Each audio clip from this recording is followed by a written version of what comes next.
Bonsoir à tous, bienvenue dans le Canal 32 Football Club, le club Estac avec Patrick Remy, le coach troyen comme invité ce soir. Bonsoir Patrick. Bonsoir messieurs. Bonsoir aussi à Sébastien Dallet et Carlos Cassis.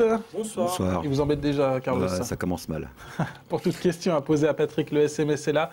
Le numéro c'est le 06 07 33 56 23. Vous le connaissez ce numéro maintenant. Revenons d'abord sur ce déplacement à Moulins, Patrick, avec vous, un match nul, un but partout, est-ce que c'est un bon résultat pour les Troyens? C'est pas un mauvais résultat, mais on espérait, après le match, on est un peu frustré parce que on a produit du jeu, on marque un beau but, tout ce qu'il y a des occasions, on a un but refusé pour hors-jeu qui est difficilement acceptable, et marquer un but qui est hors-jeu. Donc tout ça, ça fait qu'il y a un petit sentiment de frustration, et puis on avait la possibilité de gagner ce match. Toujours un peu le même scénario à l'extérieur, on a l'impression, ces temps-ci. Pas le même scénario, mais la constante, c'est qu'on prend depuis longtemps un but par match à l'extérieur. Donc c'est des buts qu'on peut éviter en plus. Sébastien, bon ou mauvais résultat ce 1 partout à Moulins, on le rappelle, Moulins qui est relégable.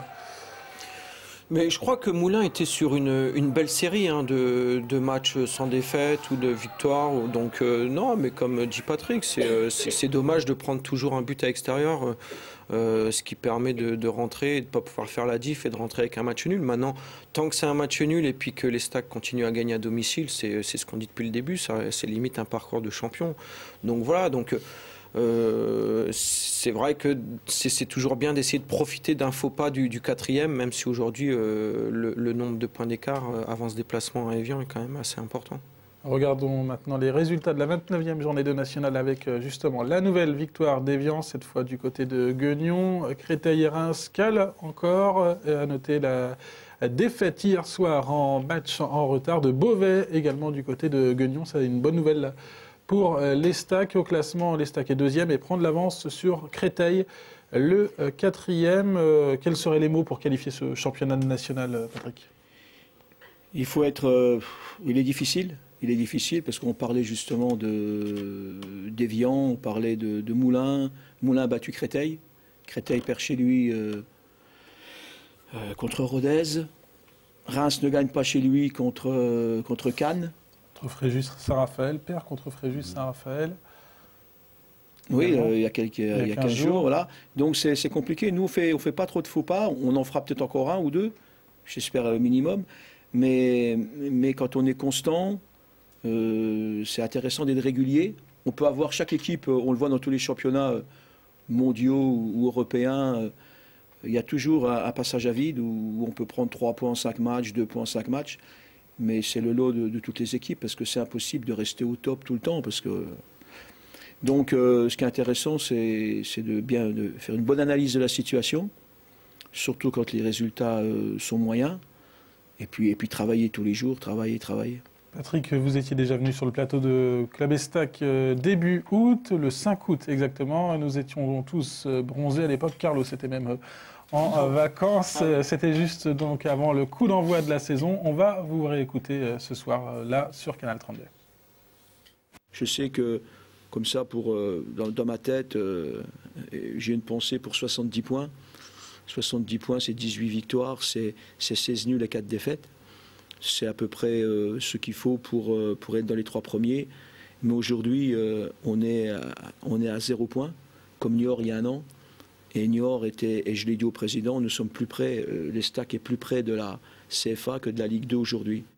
Aujourd'hui, l'Estac, on est à 15 victoires, 9 nuls, 4 défaites. Est-ce qu'on est dans les temps? Oui, on est dans les temps au niveau des points, on est dans les temps au niveau du jeu, de la progression, de ce qu'on essaye de mettre en place depuis... là, on est à la 37e semaine de travail. Et on est dans les temps aussi au niveau du classement, parce qu'il n'y a pas... on est pas mal, donc voilà. Mais c'est un classement au jour J. Il faut continuer, il y a encore le quart du championnat à faire. Dans tes prévisions, Patrick, tu parles de progression. Est-ce que tu penses qu'aujourd'hui, l'équipe comme elle est aujourd'hui, jusqu'à la fin de saison, est-ce qu'elle va encore progresser pour j'espère. Oui. Pas, mais la progression, elle n'est pas match par match. Elle est jamais linéaire. Elle est par à-coup, c'est-à-dire que on va par exemple bien récupérer le ballon, avoir plus de situations dangereuses qu'on va maîtriser. L'équipe ne prendra pas de but. Et puis à un moment donné, après, elle va un petit peu un match lâcher. Parce que c'est comme ça, parce qu'il y a l'adversaire, parce qu'il y a des paramètres extérieurs qui font que. Je pense que Moulin, si on prend le dernier match, sans revenir à l'avant-dernière-guerre, Moulin a fait un bon match avec ses armes. Il nous a posé des problèmes sur des coups de pied arrêtés. Mais, je le dis rarement, mais il faut le dire aussi quand ça se présente, l'arbitre leur a donné un coup de main pour nous priver de la victoire. Voilà, donc mais c'est comme ça, c'est un fait de jeu. Mais autrement, donc ça c'est un paramètre extérieur, technique, tactique, ou physique, qui fait que on n'a pas ce qu'on mérite. Voilà. Bon, après peut-être qu'un jour on va faire un hold-up, on va gagner, mais voilà. Malgré ça, l'Estac a quand même les moyens de remporter un match à Moulins, même si l'arbitre n'a peut-être pas été très bon ce jour-là, non? Oui, mais quand vous marquez un but quand on marque un but et qu'il refuse, je veux dire, c'est bon. Après, il y a les possibilités offensives qu'on a eues et qui n'ont tir à côté. Le gardien fait 2-3 arrêts sur la ligne. Bon, je veux dire, ça fait le football, mais encore une fois, le contenu il y était. Après, marquer un but, c'est très difficile. C'est très difficile de marquer un but. On a marqué un, on a marqué deux. Mais encore une fois, ce match-là, on ne gagne pas parce qu'on marque pas de but. On ne le gagne pas parce qu'on et comme les matchs précédents, parce qu'on prend le but qui est de trop et qu'on peut éviter surtout. Donc là, on manque un petit peu de maturité, on manque un petit peu d'alerte. Quand vous ratez un but, à la limite, il n'y a pas scandale. On dit mais quand on fait, donc c'est une faute technique offensive. Mais quand on prend un but, c'est tout de suite suite à une faute et on la paye cash, quoi. Bon, on va peut-être retrouver l'arbitre qui va nous envoyer un SMS. En tout cas, il y a déjà des SMS et des questions. Donc pour Patrick Remy, on va retrouver Sandra Durupt en régie pour les premières questions. Bonsoir Sandra. Bonsoir à tous. Effectivement, première question. On commence avec la première question de Ludovic. À combien de points fixez-vous la montée de l'Estac? Aujourd'hui, on en a 54. Je pense qu'il faudra minimum 70 points. Je ne sais pas. C'est ce que tu avais annoncé avant le début de la saison. Oui, j'ai annoncé parce que c'était relevé. Oui, mais c'est à peu près ça. C'est à peu près ça. Maintenant, ce sera peut-être 73. Tu dépends du parcours des poursuivants. Ce qui est important aussi, c'est regarder aussi le quatrième. Aujourd'hui, si le championnat s'arrêtait, le quatrième, il a combien? Il a 47, donc ça veut dire qu'à 48, on passe. Oui, non, mais voilà. Mais si on a 48, c'est qu'il y a d'autres qui ont pris les 6 points qu'on leur laisse, quoi. Bon. Donc, c'est un peu des calculs d'apothicaire, comme on dit. Mais bon, aujourd'hui, il faudra... De toute façon, nous, quand on rentre sur un terrain, c'est pour gagner. On va aller à Évian, c'est pour gagner. Après, on perd, on gagne, mais on y va pour gagner. On ne sait pas faire match nul. Quand on fait match nul, c'est pas volontaire. Je veux dire, on avait 2 attaquants, 2 ailiers, un milieu offensif. Bon, j'ai vu le match de Guignon contre Évian, et c'était pas la même chose.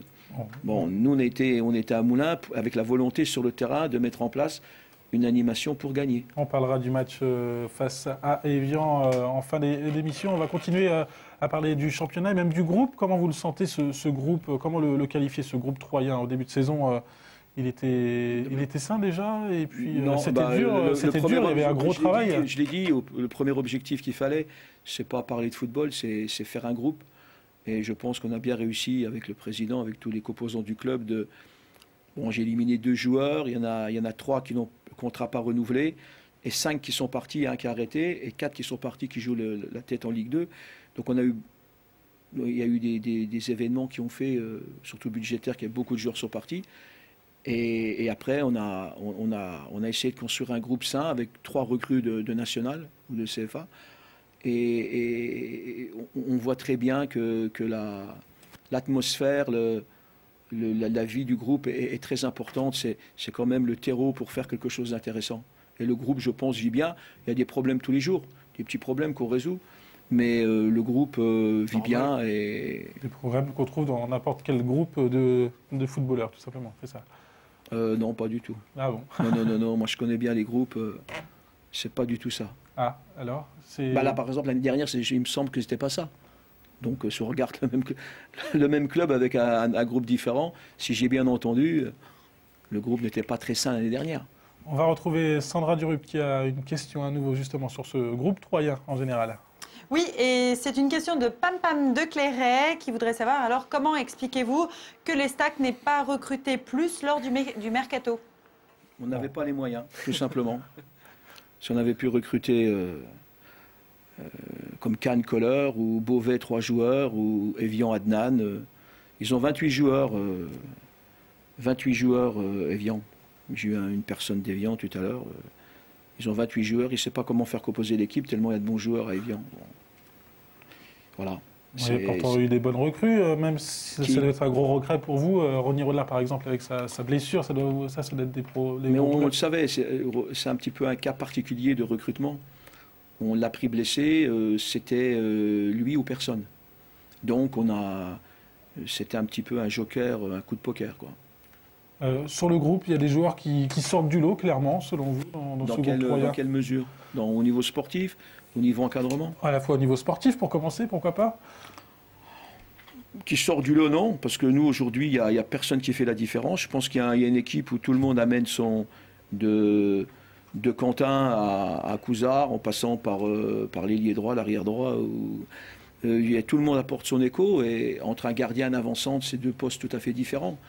Et tout le monde forme un petit peu le maillon de la chaîne, et je crois que c'est un petit peu ça notre force, c'est qu'il n'y a pas de star dans l'équipe. S'il y a une star, c'est l'équipe, j'allais dire. S'il y a quelque chose qui ressort, c'est plutôt l'équipe. Il n'y a pas de star, mais il y a des cadres aussi. Tu t'appuies quand même sur certains cadres de l'équipe. Oui, c'est pour ça que je posais la question. Les cadres ne sont pas nécessairement les meilleurs joueurs, j'allais dire, intrinsèquement. Un cadre, ça peut être un garçon qui est remplaçant, ça peut être un deuxième gardien, ça peut... oui, on instaure, j'ai un petit comité de sages, on se rencontre tous les 15 jours et on fait passer les... Il y a quelques jours, on se réunit pendant une demi-heure et on fait passer les messages que je veux passer, qu'ils soient techniques, qu'ils soient dans la vie du groupe, de recadrer quelqu'un.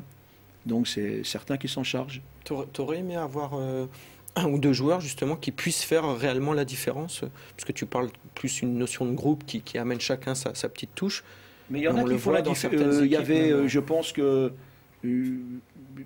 alors c'est toujours un petit peu embêtant pour les autres compartiments et autres postes de l'équipe, mais un attaquant, ça fait toujours la différence. On parle plus d'un attaquant que d'un numéro 6.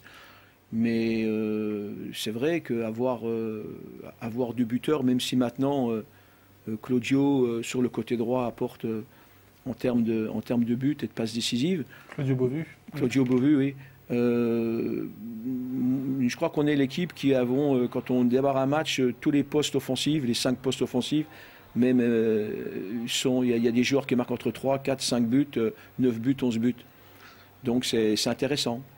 Alors il y a quelques équipes qui ont 2 buteurs et puis le troisième il a 1 but ou 2 buts.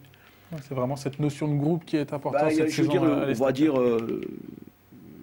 que le danger un petit peu offensif, tout le monde peut marquer, quoi. Tout le monde peut marquer, on est souvent 4-5 dans la surface. Bon, c'est intéressant pour notre équipe. Avant de continuer cette émission avec Patrick Remy, laissons à nos téléspectateurs le temps de jouer pour voir justement l'armada offensive des Troyens pour le match Estac-Rodez. Le prochain match à domicile des Troyens, Carlos, ça sera... le vendredi 2 avril à 20h. Au Stade de l'Aube, donc 0325 73 31 95 en répondant à cette question.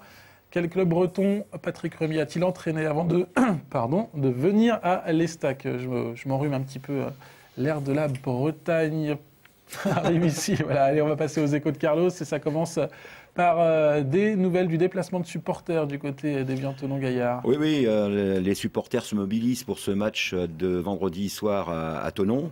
Et comme ça avait été fait pour le match à Créteil, qui était un match aussi important, je pense qu'il y a une mobilisation et que les supporters vont se présenter en nombre et unis à Thonon pour supporter leur équipe face aux leaders.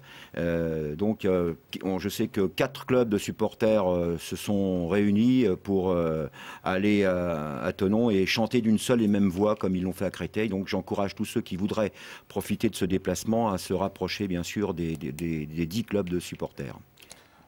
Juste un mot, félicitations à Bernard de Troyes qui a remporté les 2 places pour le match Estac-Rodez. Nous, on va filer du côté... C'est rapide, c'est rapide. Beaucoup de gagnants. La réponse était évidemment l'En Avant Guingamp, un club que vous connaissez bien, Sébastien également. Des nouvelles de l'Estac B qui jouait cet après-midi du côté de Besançon. Oui, ça vient de se terminer à l'instant et malheureusement la nouvelle n'est pas bonne puisque la réserve a perdu 2-0 face à la réserve de Besançon. Il faut dire aussi que compte tenu des impératifs et du match de vendredi, Patrick a souhaité bien sûr garder un maximum de joueurs potentiellement pouvant faire partie du groupe et donc Thierry est allé là-bas avec une équipe très jeune. Il a même joué Thierry Bocquet cet après-midi. Donc il y avait 0-0 à la mi-temps, mais en deuxième mi-temps, les Bisontins ont pris le dessus, malheureusement. Un dernier mot sur le match justement Estac-Rodez. Voilà, ce match du vendredi 2 avril à 20h sera l'occasion pour les Stacks de mettre en place toute une animation autour du développement durable. Vous savez que ce sera la semaine du développement durable. Et donc dans toute la ville de Troyes, dans tout le département, on mettra en place des animations et des manifestations pour ce développement durable. Et donc les Stacks est partie prenante sur cette manifestation-là. Et donc à partir de 18h30, le grand public pourra entrer au stade et bénéficier des animations et aussi des expositions. Il y a des jeux, mais il y a aussi des événements qui vont parler de l'environnement. Et donc, ce sera très important d'être en nombre, surtout que ce jour-là, l'Estac va inviter 7000 enfants. Bon, donc, toutes les infos sur le site on est parti sur 14 à 15 000 spectateurs pour ce match-là. Bon, c'est sympa les matchs à 14 ou 15 000 spectateurs, Patrick. Ouais, mais je crois qu'il va y avoir toujours des occasions. Je crois que le public se trompe pas. On essaie toujours de faire le maximum pour que les occasions soient présentes, se multiplient, qu'il y ait des centres. C'est ce que j'avais dit au départ. Après, on se fait prendre en compte, mais je suis assez fier que l'équipe fasse le maximum pour que j'allais dire, les spectateurs ne s'ennuient pas sur le terrain. Oui, c'est une équipe qui joue, quoi. C'est pas une équipe qui joue. On peut jouer devant. Si on attend hier, on est encore en train de jouer, on passe pas le milieu de terrain. Mais donc on prend des risques. Je crois qu'on prend des risques. On met des balles devant le but. On centre.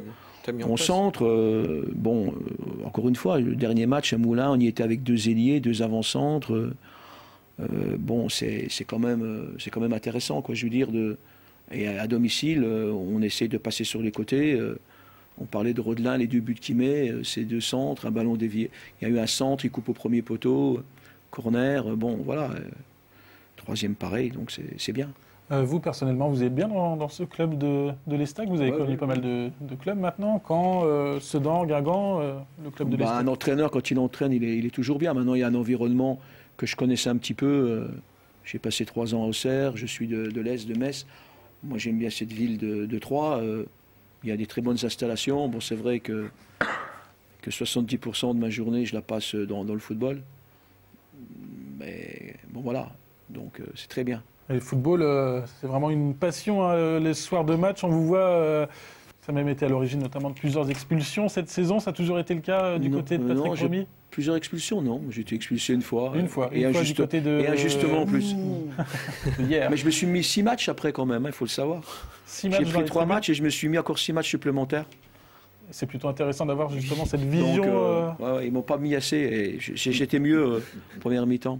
C'est toujours important de vivre les matchs quand même, tout simplement. Non, mais c'était en plus, j'ai remarqué que je fais une meilleure analyse lorsque je suis sur un petit peu en hauteur.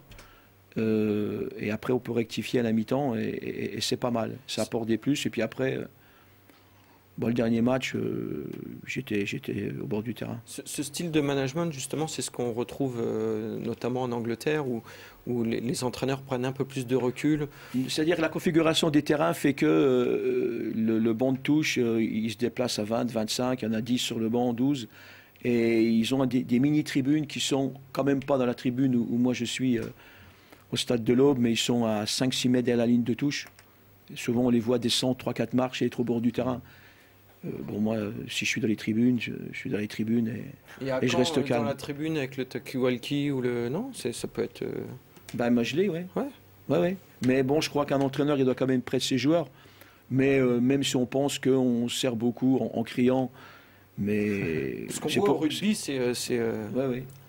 c'est carrément différent. Le rugby, il y a 3-4 entraîneurs. Il y a l'entraîneur des avants, des arrières, du pack. Et c'est encore plus compliqué.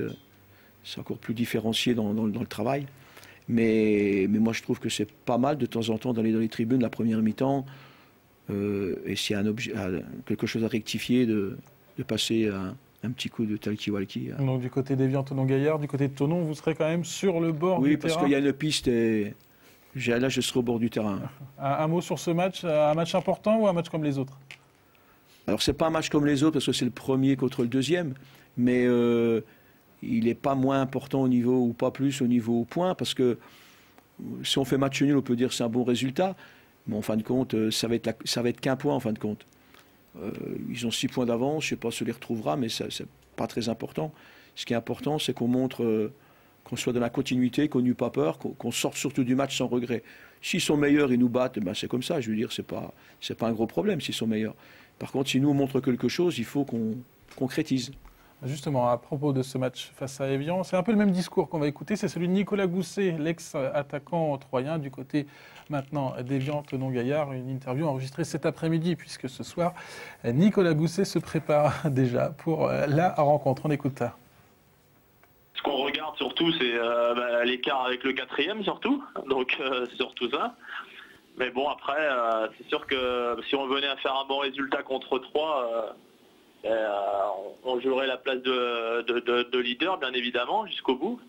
Mais ce qu'on regarde surtout, c'est d'être sur le podium et puis pouvoir obtenir l'objectif qu'est le nôtre, à savoir la montée, quoi, tout simplement. On a fait des bons résultats pendant que les autres équipes laissaient un peu de points tomber un petit peu par-ci par-là. Donc on a pris un petit peu d'avance, mais bon, ça veut rien dire, hein, ça va tellement vite. Bon, voilà quoi, faut se méfier. C'est vrai qu'après notre match de 3 au match aller, c'est là qu'on a eu notre passage à vide, donc faut s'en rappeler aussi. C'est sûr que je ne jouerai pas, donc ça m'embête un peu parce que jouer contre 3, c'est toujours, ça m'aurait fait plaisir de pouvoir le jouer, mais bon. Malheureusement, j'ai pris une grosse béquille contre Créteil il y a maintenant 10 jours et c'est toujours pas résorbé, donc je vais pas être de la partie vendredi. Bon, c'est une bonne nouvelle, ça, l'absence de Nicolas Gousset pour les Troyens. Carlos, vous avez montré la compo d'équipe que vous avez élaborée à Patrick, et puis il va vous dire si c'est la bonne compo. Non, mais on en parlera après. Je donne mes conseils non, ce qu'il faut retenir, alors je ne sais pas s'il sera rentré à temps et si tu pourras l'utiliser, mais Sega Keita est parti avec l'équipe de France. Je l'ai eu. C'est bon ça comme je l'ai eu cet après-midi et il s'est blessé pour le premier match contre l'Allemagne. Ah ouais. Donc il a passé des radios. Il va être arrêté 5-6 jours. Et quand il va rentrer, là je l'ai mis en contact avec le docteur, quand il va rentrer, il va certainement passer une IRM, ce qui est conseillé par le staff médical de Bergerot. Bon, alors on avait un doute pour la participation de Gaël, non? Gaël, il y a peu de chances qu'il joue. Par contre, il loge. Peut-être. Il y a des grandes chances qu'il soit dans l'équipe. Bon voilà, on verra ça dès vendredi soir. On va enchaîner tout de suite avec le jeu. C'est parti. Tu te souviens, Patrick, tu avais le droit à un petit jeu là. Ça avait été assez catastrophique lors du match aller. Là, c'est le match retour. Le jeu de quoi? Le jeu de Seb. 7 points. Des questions pour sur Patrick le football. Romy. Allez, c'est parti, Seb. C'est bon? Ouais, c'est parti. Bon. Quelle équipe rencontre Lyon en quart de finale de la Ligue des Champions? À Bordeaux. Bien. Bah oui, c'est cadeau. T'es gentil Non, mais avec moi. là, en C'est vrai. début d'année, il avait été catastrophique. Hein. Donc là, j'ai dû revoir ma copie. Et... Bordeaux, c'est bon. C'est bien. Non. Quel club amateur s'est qualifié hier pour les quarts de finale de Coupe de France? J'ai vu la deuxième mi-temps, Quevilly. Kevin, Très c'est bien, bon aussi. c'est facile aussi celle-là. Ouais. Un peu plus compliqué. Ah, Si je te dis Gianne contre Perkis, de quel match de Ligue 1 Je te parle. Perkis, c'est Sochaux et Gian, c'est Rennes. Voilà, c'est ça, c'est ça. Bien, t'as révisé en fait toute l'année alors. C'est Bah, mieux que je depuis regarde, le mois d'août. Hein. Je regarde Sochaux plutôt. Je regarde Bon, Sochaux. une petite blagounette qui m'a été devinette qui m'a été donnée par David, donc je te remercie David. Mon premier est une race de serpent. Mon deuxième est sur le toit des maisons. Mon tout est au fond d'un garage belge. On donne la réponse tout de suite parce qu'il y a le temps qui file là. Un python d'huile. Un python d'huile, voilà, très bien. Allez, Voilà. Allez, Quelles sont les trois... Ah, pas mal, merci Patrick. Quelles sont les trois équipes de tête de Ligue 2? Caen, Brest et Metz. c'est Oui. bon, c'est bon aussi. Combien de Sans points faute. contre Alestac en cas de victoire à Évian? 54 et 3, 57. Oui. Suite, dernière question. 10 points, attention, c'est pour le sans faute. Suite au remaniement ministériel, François Baradouin, député maire de Troyes, a été nommé ministre de quoi? Du budget. Du budget, Facile. sans faute, sans faute. Bah pour ouais, si Patrick Remy. Bon, ça c'est l'actualité. Hein. Bon, bah oui, félicitations c'est Patrick, l'actualité. on verra le temps avec Philippe Pichery pour savoir qui occupe la première Darkos. place du jeu de Et tête. Darkos. Merci à Patrick d'être venu sur le plateau, merci à Sébastien. Mon et à petit dicton Carlos. con, mon petit Allez, dicton très, con très, quand très, même. Très, très vite. Qui vole un bœuf est vachement musclé. Voilà, merci Sébastien, on ne pouvait pas conclure autrement. Merci, belle soirée sur Canal 32 la semaine prochaine pour un nouveau numéro de Club Estac.